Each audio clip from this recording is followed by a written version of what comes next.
It's never too early to find rumors about a much anticipated device, especially if it's a flagship one. That applies to Samsung twice, since the bar is always raised twice as higher with the more popular manufacturers out there. Needless to say, rumors about Samsung's next flagship handset will be flying left and right in the upcoming months, since we largely expect it to get unveiled sometime in early February 2017, probably just before next year's MWC trade show. After the excellent Galaxy S7 and S7 Edge arrived earlier this year, we have largely set our expectations too high. After that unfortunate Galaxy Note 7 fiasco, Samsung is perfectly aware that all eyes will be fixated on it as its next batch of top-end phones arrives on the shelves sometime next year. Samsung simply can't afford to make the same mistake once again, as this will have enormous repercussions to its brand image. And this is exactly what's getting our blood pumping. We are quite hopeful that the next Galaxy will be nothing short of impressive on all fronts and be a mea culpa for the failed Note 7. Here's what we expect of next year's Galaxy phones. There will most probably be two versions of the Galaxy S8.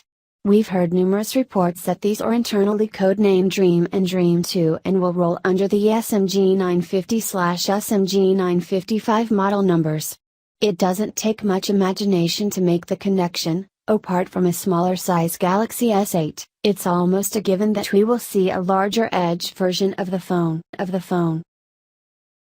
Although the rumor mill has not yet come up with any credible leaks showing us what the Galaxy S8 might look like, we are fairly certain that Samsung would probably stick to the metal glass design that it's been using for its high-end phones since late 2014, when the A series ushered it in. There are multiple rumors that Samsung will try to shake things up in the design department, and most of these claim the next crop of Galaxies is going to feature a rather high screen-to-body size ratio by further minimizing the top and bottom bezels at the front of the phone. Probably the most intriguing hearsay we got hold of claims that the Galaxy S8 and S8 Edge might come with full-screen, edge-to-edge OLED displays and reach an exorbitantly high screen-to-body ratio of over 90%. We suppose that this drastic bezel reduction will likely occur at either the top or bottom of the phone's face, similarly to what Xiaomi and Sharp achieved with their Mi Mix and Aquos bezel-busting phones. An exciting rumor, but a rumor nonetheless. Having such a high screen-to-body ratio means that the hardware home and capacitive buttons that have been a staple for Samsung's devices for more than half a decade will most likely be done away with. This is what rumors say, and it doesn't take a genius to realize that minimizing bezels would definitely require the buttons at the bottom to be substituted for a better option. As far as where the fingerprint scanner will go, we heard through the grapevine that Samsung might employ an optical fingerprint scanner that will be embedded in the display itself. We are most probably talking about Qualcomm's Sense ID fingerprint sensor, which can be placed almost anywhere on a device as it is capable of reading your fingertips through glass, metal, or plastic. Other manufacturers, like Crucial Tech and Synaptics, have also developed similar technologies that pave the way for fingerprint scanners under the display itself. And what to say about that 3.5mm audio jack on the Galaxy S8 and S8 Edge? Now that a couple of large manufacturers have decided to ditch the 50-plus years old audio connectivity standard, most notably Apple with its recent iPhone 7 Plus, we can easily see Xiaomi ditching it away for the sake of appearing hip and keeping up with the times. We are not convinced that this will play out quite well for the South Korean manufacturer, so we are keeping our fingers that the 3.5mm audio jack is sticking around in 2017 as well. We don't want to be standing in the way of progress, either. If the South Koreans come up with a viable alternative, let them ditch that jack. While we are waiting for leaks and renders, check out this neat Galaxy S8/S8 Edge concept, courtesy of Steel Drake from Behance. There are also certain rumors that Samsung might employ touch-based volume and power buttons on the side of its next phones, but we are willing to shoot that rumor down with a firearm of your choice. The whole concept behind said buttons is to prevent accidental touches, and a touch-based alternative will only create a slew of issues in a field where there's mostly none. Lots of rumors about the displays on the Galaxy S8 and S8 Edge, folks. We already explored the possibility of the upcoming Samsung phones to boast edge-to-edge displays, providing an incredible screen-to-body ratio of over 90%. This is exciting, but wait till you hear a couple of additional rumor technicalities. Rumor has it that the Galaxy S8 will ship in two versions, a 5.1 inches and a 5.5 inches 1/1.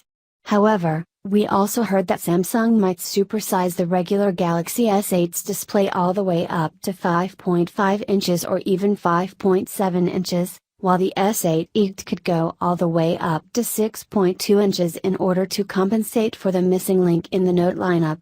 No way this is happening, you say? While we're equally pessimistic, the rumored ditching of the top-bottom bezels could easily pave the way for such larger display in bodies that might not be larger than the current Galaxy S7 and S7 Edge. Also, it's said that both displays will be curved toward the edges akin to the Note 7, which will further help keeping the display's footprint at bay. Moving on to resolution, we've been hearing a certain rumor for a bunch of phones only to be disappointed in the end, but here goes. The Galaxy S8 might come with a 4K UHD display with the sky-high resolution of 2160 by 3840 pixels. This will warrant an enormous pixel density, probably making the Galaxy S8 and S8 Edge the phones with the sharpest displays ever. Utilizing such displays will make the Galaxy S8 and S8 Edge prime candidates for experiencing VR, which is quite taxing in terms of display resolution. The higher this one is, the better the experience. We are certain that Samsung, as well as all of its major rivals, are working on daydream-ready devices, and the Galaxy S8 will most likely be Sammy's first one to usher in Google's virtual reality vision for the future. Otherwise, Samsung will likely equip the devices with its good old Quad HD displays, which will still be sharp enough for the average consumer. As much as we are stoked for the 4K display era, we suppose that Samsung will more likely stick with Quad HD displays for one more year. Of course, it goes without saying that the displays of both versions will be of the Super AMOLED type, which has been a signature feature of Samsung's high-end phones for several years now. We are certain of that. The rumor mill also says Samsung will likely use a new generation of OLED displays, which are pegged to greatly improve power efficiency. Whenever potentially better battery life is hinted, we adore the idea.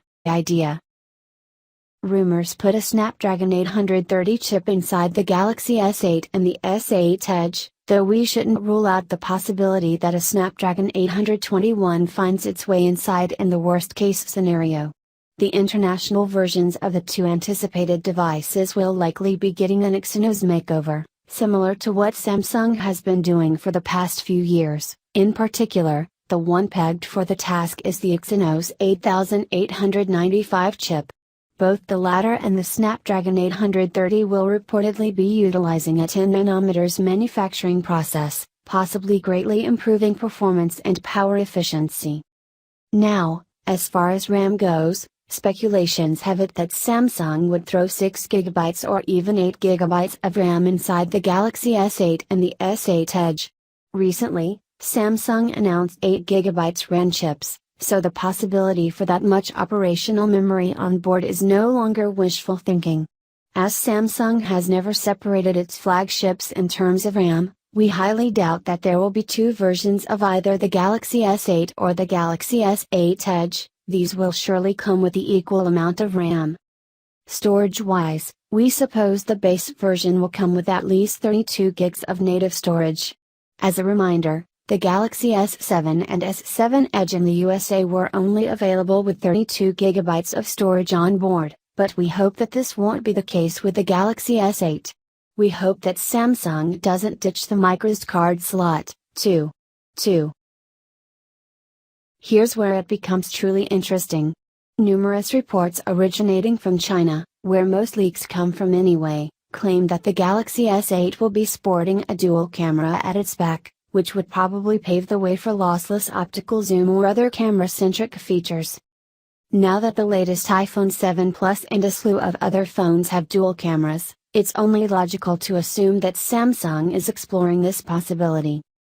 One thing is certain, and it's that Samsung will likely do its best to improve the Galaxy S8/S8 Edge's camera by a fair margin in comparison with their predecessors. The company's track record shows that it has never used the same cameras 2 years in a row, almost always enhancing its capabilities greatly. As far as the technicalities are concerned, we heard that Samsung could use 2 different sensors for the task at hand. One of these is expected to be a custom 12MP Samsung sensor, mostly similar to the one we saw on the Galaxy S7, whereas the other one is tipped to be a yet mysterious 13MP Sony-made sensor. Meanwhile, selfies will be covered by a new, 8MP front-facing cam, a welcome bump over the Galaxy S7's 5MP unit. So far, we have no idea if Samsung will throw in some additional goodies like a LED flash or even a dual front-facing camera setup. This will greatly contradict with the rumored design overhaul we've been telling you about previously. As far as operating systems go, you can bet all your money that the Galaxy S8 and S8 Edge will arrive with Android Nougat on board. Google's newest Android flavor has been around for a while on select Galaxy S7/S7 Edge devices as a public beta, and we are more than certain that the Galaxy S8 and S8 Edge will have Nougat right out of the box. Samsung made it clear that the iris scanner that can be found at the front of the Note 7 will most likely make its way to other high-end and mid-range devices in the future. Rumor has it that Samsung has already contacted the 2 companies that stood behind the Note 7's iris scanner, Partron and Mknex, and has offered them contracts for the upcoming flagship crop.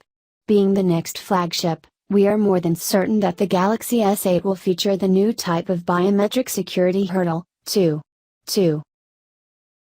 Everyone is betting big on AI, and Samsung doesn't want to get left behind the Google Assistants, Cortanas, Alexis, or Cyrus of this world.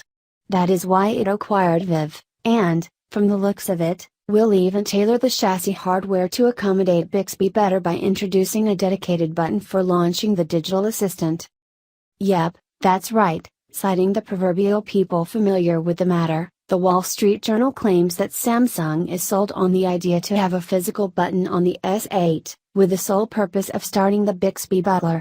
This speaks volumes and sounds like a rather solid giveaway that Samsung might be dead serious about its smart assistant. So far, so good, but when is the Galaxy S8 getting official?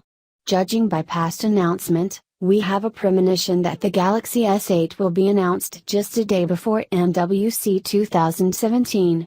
As the trade show kicks off February 27, 2017, we bet our money that the Galaxy S8 and S8 Edge would most likely be officially unveiled on. Supposedly, it will hit the shelves and not long after that. If the Galaxy S7/Galaxy S7's release date is something to go by, we will once again speculate that the Galaxy S8 could get released somewhere in the middle of March, probably March 16 or 17. However, recent rumors have pegged the duo's release date as far as mid-April 2017 due to Samsung taking its time to quality control the 2 phones, making sure the Note 7 fiasco does not receive a sequel. How much will it cost? As usual, we suppose it will initially be priced similarly to its predecessor. The smaller sized version will likely sell for between $649, $699, depending on the storage, while the larger version will likely go for $749, $799.